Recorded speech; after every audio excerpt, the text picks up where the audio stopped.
Kilecrankie. This is not properly a Robert Burns song. It's a song that he revised from older material. It came with this melody. He had at least the first verse and chorus. Kilecrankie, a battle that was fought in 1689.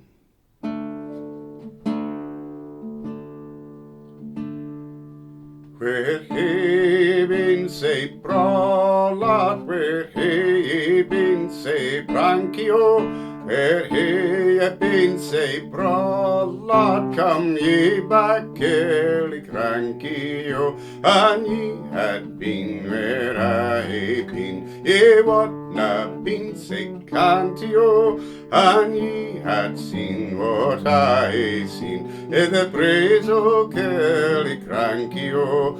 I faught at land, I faught at sea, at hame I faught my Auntie O, but I met the Devil and Dundee on the braes o' Kilecrankie O. And ye had been where I been, ye wadna been say cantie O, and ye had seen what I seen in the braes o' Kilecrankie O.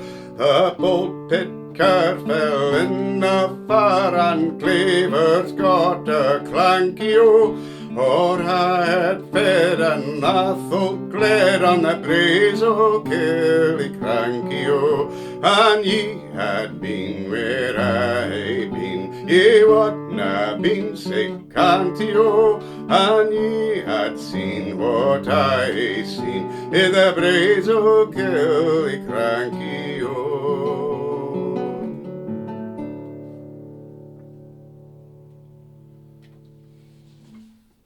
Where have you been so braw lad? Where have you been so fine? Where have you been so brankie, so well fitted out? Came ye by Kilecrankie, the pass of Kilecrankie. And ye had been where I had been. And means if. In the Scots of the time, you wouldn't have been say cantie O, you wouldn't have been so happy, contented, you know. If you'd seen what I had seen in the braes of Kilecrankie. Slopes, hillsides, braes. The bould Pitcur, one of the generals, fell in a furr. It's a deep drainage ditch. A furrow. Clavers got a clankie O. He got hit on the head. Or I had fed an Athole Gled. That's a buzzard. Okay. On July 26, 1689, the Jacobites under John Graham, Viscount Dundee, known as both Claver House and Bonnie Dundee, ambushed the Covenanter army at the pass of Kilecrankie in Perthshire. The Jacobites defeated the Covenanters, however Dundee was mortally wounded. Halliburton of Pitcur died fighting for the Jacobites. The narration is from the side of the Williamites. Burns passed through Kilecrankie on August 8th, 1787 on his Highland tour. So, yeah, he marked the song as a revision. Text is from Scott's Museum number 292. We don't have many manuscripts from his revisions of songs from that edition, so we must trust their texts, which are generally fairly trustworthy, a few grammatical or things, but certainly their tune settings are not trustworthy, which is why I am going to Burns's source books for the melodies.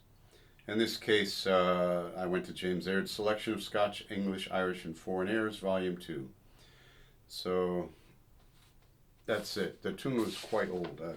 John Glen traced it back to 1630. Hope you enjoyed it. Please subscribe. Be well.